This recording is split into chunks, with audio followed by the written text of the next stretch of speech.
Hey everyone, welcome to the Goodbye Privacy Podcast. I am your host, James Azar. Find me on Twitter, James_Azar1, and join me every Wednesday for a privacy conversation under the hashtag CISO Talk at 1 p.m. Eastern Standard Time. In today's episode, the EU Biometric Database. Is it the future of security and privacy?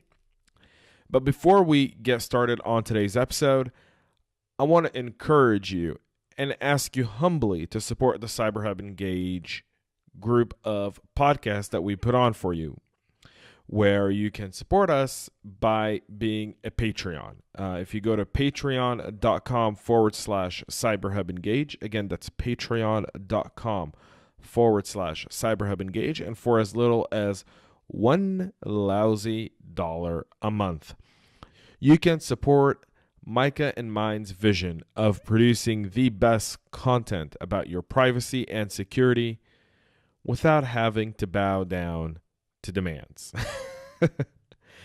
You get to watch this very podcast here live, interact with me during this very episode, and ask questions at the very end.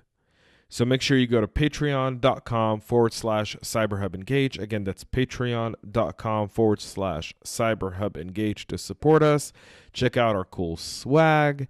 Check out all the great benefits that we've put together to make sure that you have the latest, greatest in all things that have to do with privacy and cyber security. And now let's get to today's episode.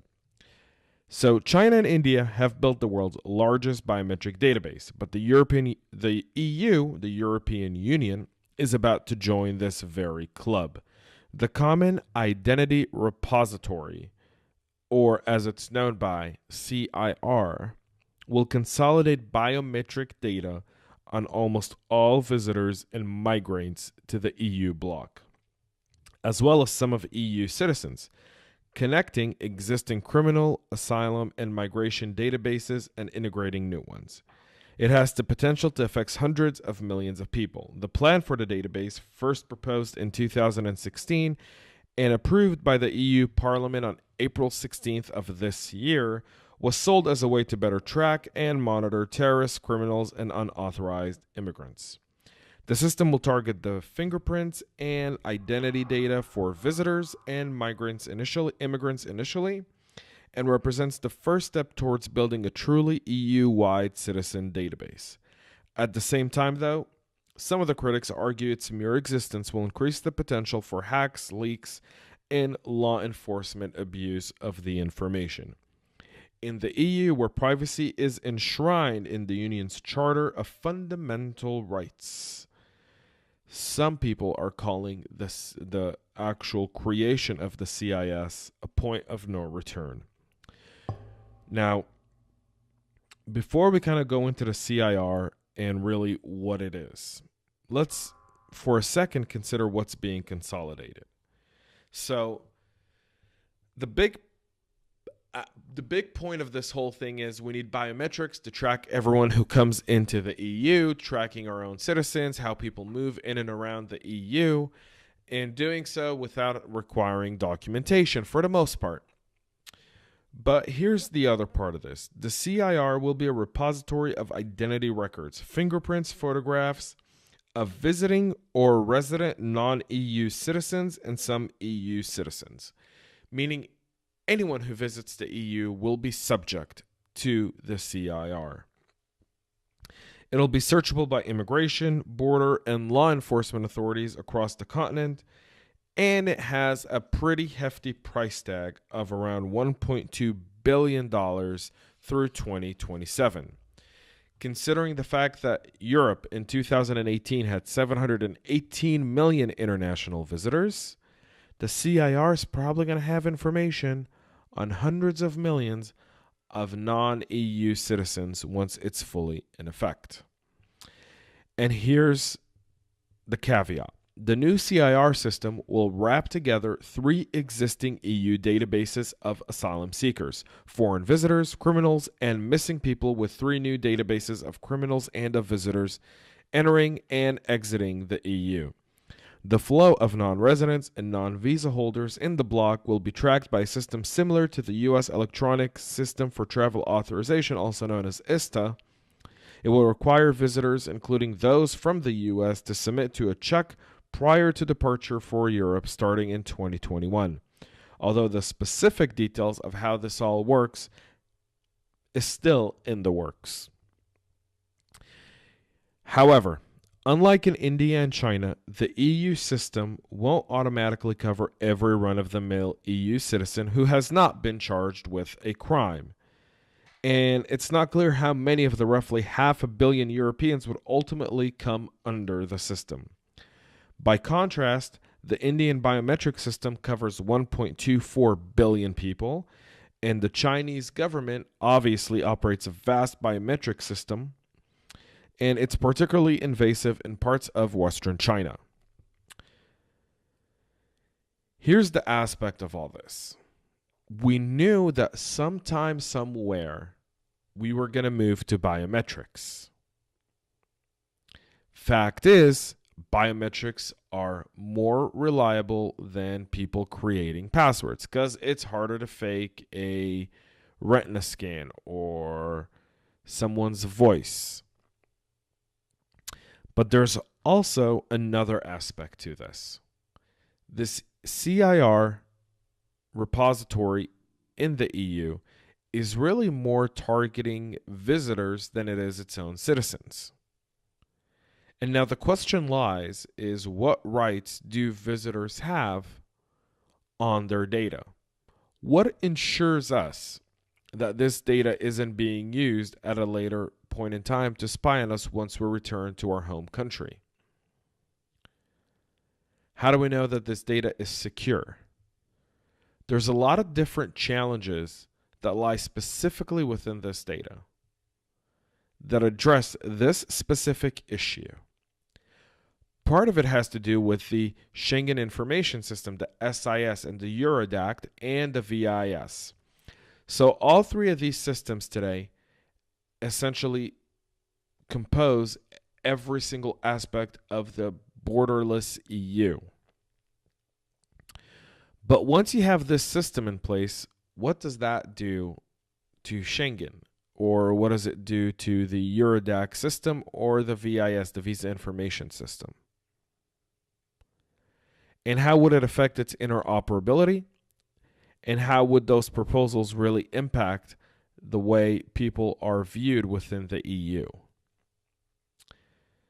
Now, before we proceed, I want to invite you to join us on September 11th, 2019 in beautiful Atlanta, Georgia for the annual CyberHub Summit. CyberHub Summit is the go-to cybersecurity summit for executives and those passionate about security. This isn't a conference, it's an experience. And the experience on CyberHub Summit is helping attendees experience cyber different. This year's CyberHub Summit has an amazing agenda of how we can all work to address the various cybersecurity challenges on topics like homeland security, fintech, and industrial control systems, all three of which are critical to national infrastructure and the production of commerce. Make sure to go to cyberhubsummit.com/James. Again, that's cyberhubsummit.com/James to pre-register now for the summit, as it is sure to sell out early. Tickets go on sale this week, so make sure you go to cyberhubsummit.com/James for more information on this year's summit and pre-register now. As we get back to security versus privacy, one of the key aspects of a biometric database, and has always been the case, has been homeland security. And this has been the argument by many of the proponents of the CIR system in Europe. The plan for the system emerged in 2016 when the EU was overflowing with migrants coming from Syria, Yemen, Afghanistan, and other places of the world.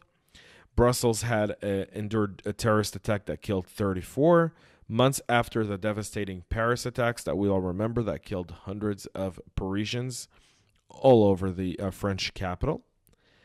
Advocates for the database say that responsible terror cells might have been found quickly had law enforcement agencies been able to easily exchange information across borders. At the time, the German Interior Minister, Thomas de Maizière, put it bluntly, privacy is nice, but in times of crisis like these, security comes first. And so this is a common argument we hear whenever it comes to privacy. Do you want to be secure or do you want to be private? The question is, how do you ensure that you can have both? And that's the challenge of our generation. That's the challenge for our future generations. Because building a complex system like this in the name of Homeland Security brings up some really big questions about data security. One of which is it's going to demand, and this is Maya Ganesh, a tech researcher at Lupana University in Germany. She says, and I quote, "It demands constant vigilance because you've got all these databases produced at different points of times. And in making it interoperable, there are constant threats of leaks, hacks, and gaps." The European Parliament and the EU Council have promised to address those concerns through proper safeguards to protect personal privacy and to regulate officers' access to data. But in 2016, we all remember, they passed the GDPR, which went into enforcement a year ago this month, and we'll be talking about it in exactly 2 weeks on the Goodbye Privacy podcast. But we all know that total security is a very tall order. Germany is currently dealing with multiple instances of police officers allegedly leaking personal information to far-right groups.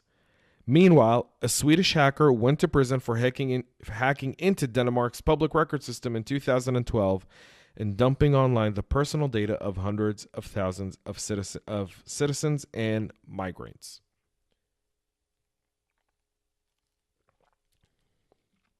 So, what could go wrong? There's little precedent for such a massive database. And India's Aadhaar, the Universal Identification System that launched nearly a decade ago in India, provides one roadmap for the risks. About 1.24 billion people now have an Aadhaar number. And according to Unique Identification Authority of India, that's equivalent to 95% of the country's population. And unlike in India, the EU system won't include unique numbers and is less comparable to a national identity number system. The Indian system was promoted as a way to create financial opportunity by banking the unbanked and ease of access to public services for the poor folks in India. It also was hailed as a way to prevent fraud and money laundering. To get a 12-digit Aadhaar number available to Indian citizens and residents, applicants had to provide 10 fingerprints, a photo, and scans of both irises. It's an impressive accomplishment, but the Indian database is ridiculously insecure. This is, again, Ganesh, a researcher. Last year, a hacker figured out a way to generate unauthorized Aadhaar numbers without biometric information. Access to the entire database was being sold via WhatsApp message for less than $10. Researchers also found that anyone could become a database admin and add other admins. And there are ongoing reports of the utility company Indane and telecom Reliance Jio accidentally leaving their customer database, including Aadhaar numbers, open to snoopers. Critics questioning the security of the Aadhaar system say they've experienced harassment and surveillance from the government. So we obviously realize that there are challenges in securing such a large database of information for citizens. We also realize that if we look at India as a precedent for this, that there are some flaws. In researching this story, one of the funny and kind of I don't want to say funny, but I want to say one of the disturbing aspects of this was how one-sided a lot of the mainstream media was on this whole story. So they use India as kind of the company, as kind of the example of a country that has billions of citizens' biometric data, and they're not securing it. On the same hand, they don't really talk about Chinese. They don't really talk about the Chinese aspect of their database. The Chinese aspect of their database is very, very different. Fact is that there has been no proven leaks of the Chinese biometric database. There's been recorded cases of human right abuse done in China using this very specific database, specifically in Western China to the Muslim minority in China. But outside of that, we haven't seen leaks or breaches of this specific database, indicating that either no one's really gone after the Chinese. That could be one point of argument to be made, or that the Chinese have found a way to properly secure their biometric database. And if so, this is where international cooperation on cybersecurity is needed to learn and address these specific concerns. So we ask ourselves, what's next? So the backers of the CIR see it as a way to really easily work the border guards and law enforcement, and it eases their work. But because it targets people moving in and out of the EU borders, here's where the researchers come in.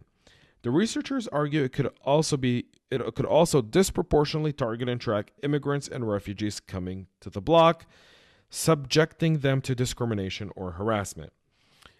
And here's my point on that specific claim. This is always a claim that's being made by researchers in regards to database. However, there's not one factual fact to support this very claim.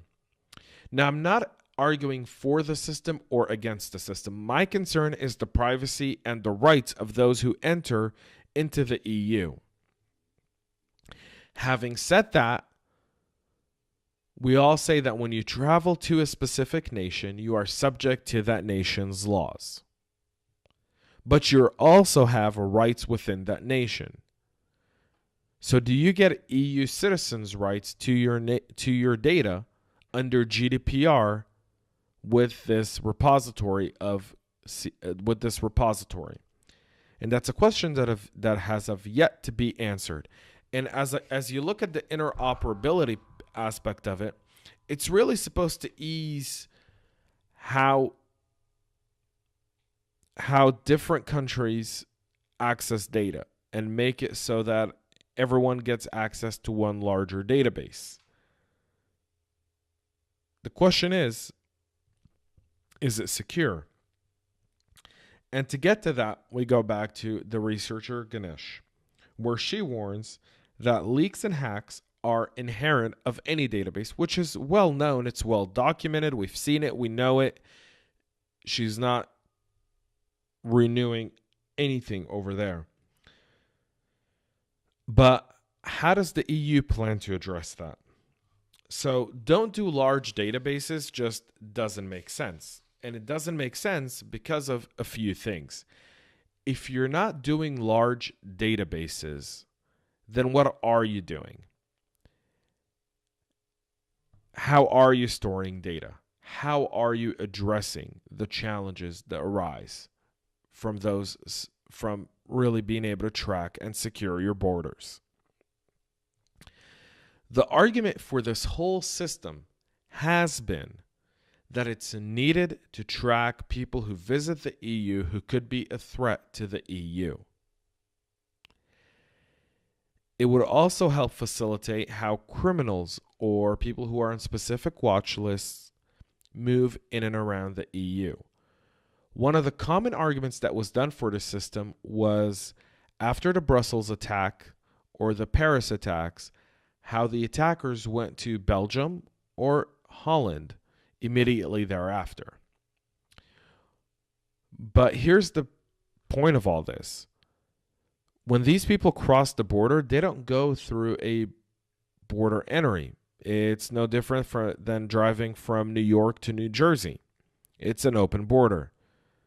There's no border guards there checking if you move in and move out. So if this is the argument that's being made for this system,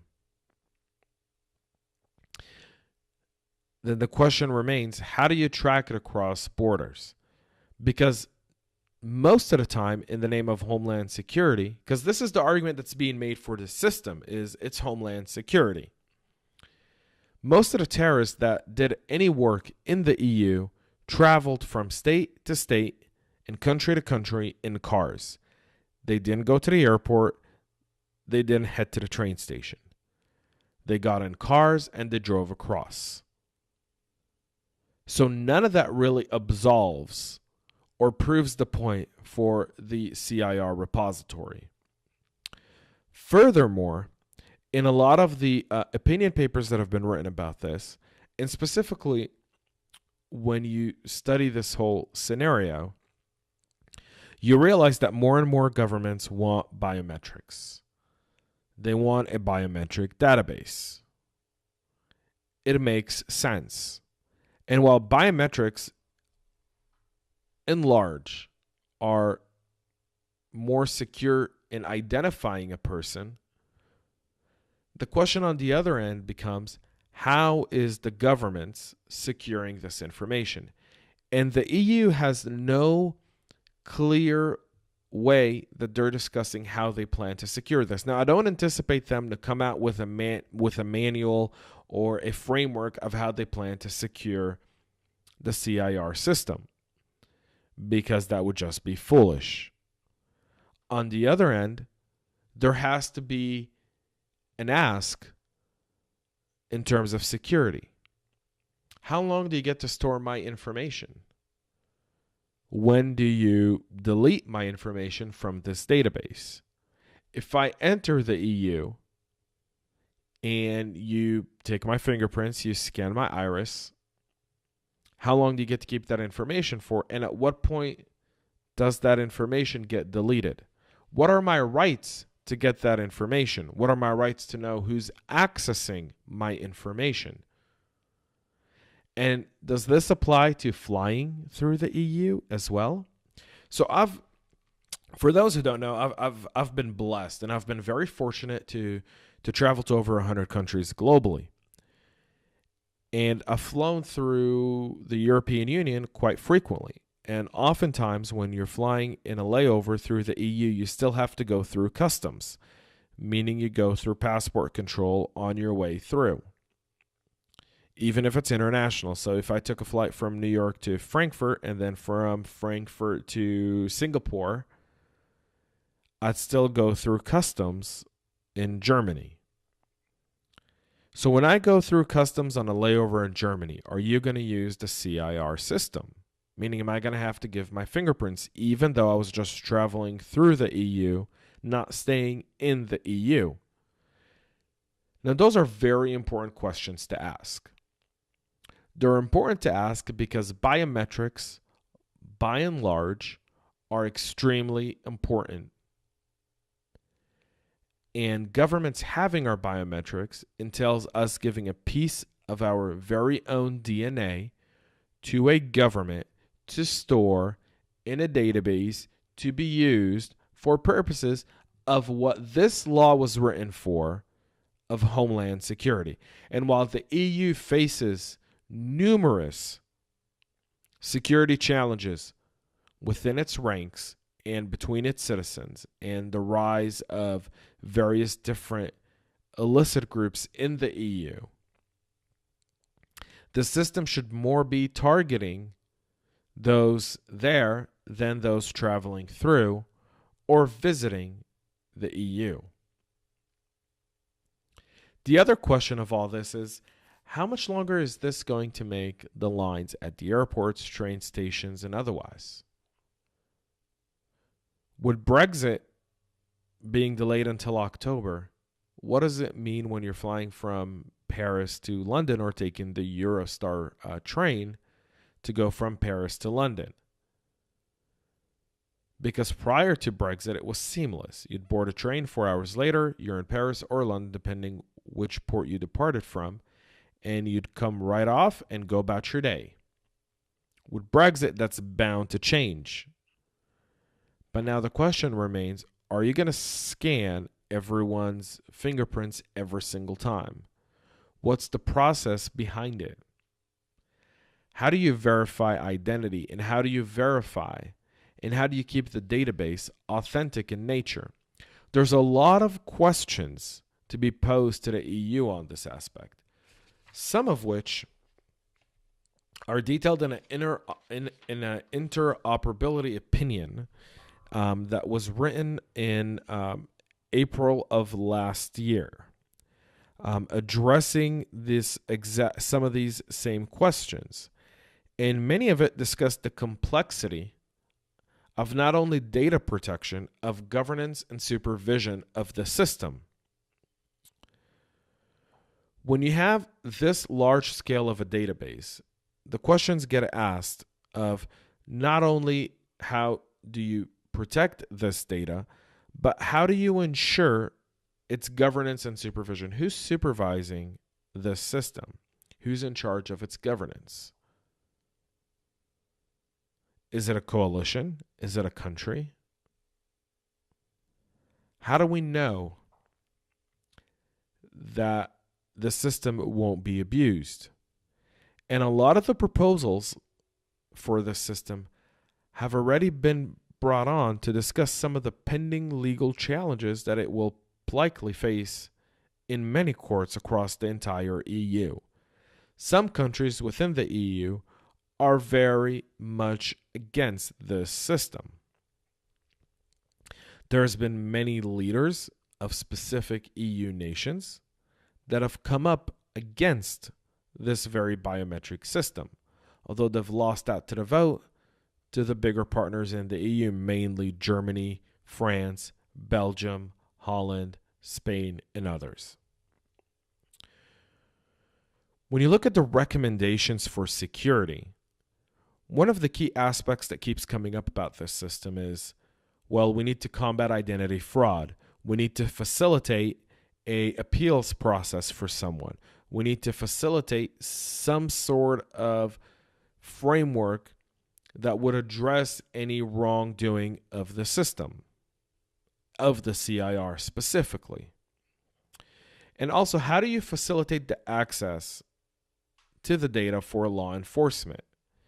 Meaning, if a cop pulls you over as you're driving down a highway in France or an Autobahn in Germany, what does that really mean?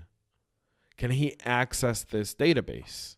On what grounds does he get to access this database? And a lot of the document writes out the word terrorist, terror offenders, terror offenses, or serious criminal offenses. Stuff that would help Europol, Interpol's version in Europe,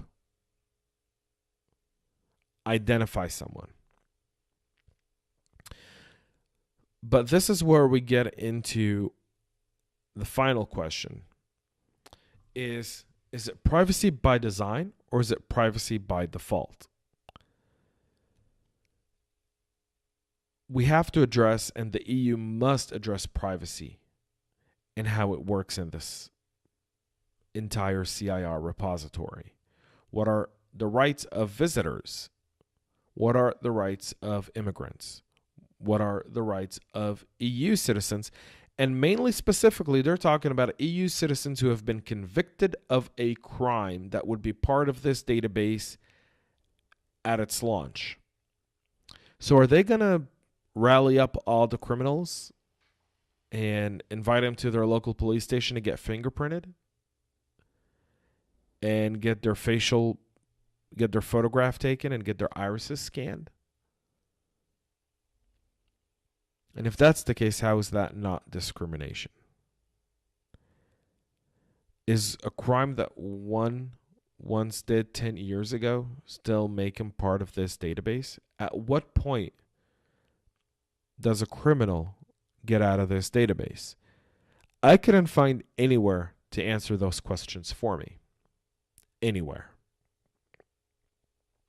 So I'm left challenged, because realizing that as this system was passed into law in the EU just nearly under a month ago, The fact that its implementation is expected to be in 2021 with full implementation by 2027 lets me understand that my next trip to Europe may be no different than my first trip to China. No electronics, a burner phone, and a quick in and out. And now next time on Goodbye Privacy, Microsoft, the rebuilding of an empire and accessing our personal data. That's it for me. I am James Azar. You can follow me on Twitter, James_Azar1. You are listening to the Goodbye Privacy podcast, #Data Cartels. So make sure you join the conversation on Twitter under #Data Cartels. Email us your opinions or talk to us on your opinions and concerns. And if you have any issues of privacy that rise up, make sure you go to cyberhubengage.com or reach out to us on Twitter, Instagram, Facebook, LinkedIn, or anywhere, any social media platform you use at CyberHub Engage. And as always, you can go to patreon.com/CyberHub Engage to support our podcast. Till next week, my name is James Azar, and this is the Goodbye Privacy Podcast.